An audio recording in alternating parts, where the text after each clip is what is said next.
নমস্কার বন্ধুরা, তোমাদের সবাইকে স্বাগতম অনলাইন স্টাডি আইটিআই চ্যানেলে।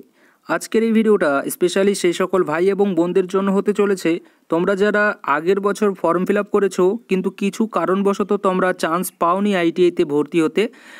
তো তোমাদের জন্য কিন্তু স্পেশালি এই ভিডিওটা হতে চলেছে। আর দেখো, তোমরা যারা চান্স পেয়েছো, পাওয়ার পরে তোমরা কোনো কারণবশত ছেড়ে দিয়েছো, তো তোমরা কিন্তু, আমি একটাই কথা বলবো, প্রথমেই বলে দিচ্ছি যে তোমরা কিন্তু ভাই আর এখানে অ্যাডমিশন নিতে পারবে না। কেন পারবে না ডিটেলসে যদি জানতে চাও, ডেসক্রিপশন বক্সে যাও, সেখানে একটা লিঙ্ক পাবে ভিডিওর, সেই ভিডিওটা দেখে নাও। তো তাহলে কিন্তু তোমাদের ডাউট ওখানে ক্লিয়ার হয়ে যাবে। ঠিক, এখানে আমি মেইনলি কথা বলছি তাদের কথা যারা তোমরা ফর্ম তো ফিল আপ করেছো, তোমরা কাউন্সেলিংও করেছো, চয়েস ফিলিং করেছো, সব কিছু করেছো, কিন্তু তোমরা চান্সই পাওনি। ঠিক, তো তোমাদের কিন্তু আমি এখানে কথা বলছি যে তোমরা এই বছর ফর্ম ফিল আপ করতে পারবে কি না। তো দেখো, এখানে আমি তোমাদেরকে স্পষ্টভাবে বলতে চাই, তোমরা অবশ্যই কিন্তু এখানে ফর্ম ফিল আপ করতে পারবে।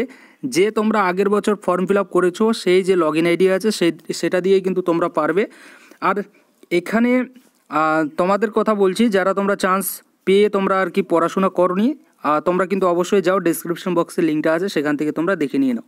ঠিক, তো আগের বছর ফর্ম ফিল আপ তোমরা যারা করেছো, তোমরা এই বছর পারবে কি না ফর্ম ফিল আপ করতে? তো অ্যান্সার হচ্ছে কি অবশ্যই পারবে। আর কবে থেকে ফর্ম ফিল আপ শুরু হচ্ছে সে সম্পর্কে অবশ্যই তোমাদেরকে জানাবো। চ্যানেলের সঙ্গে থাকো যদি নতুন হয়ে থাকো। Thank you.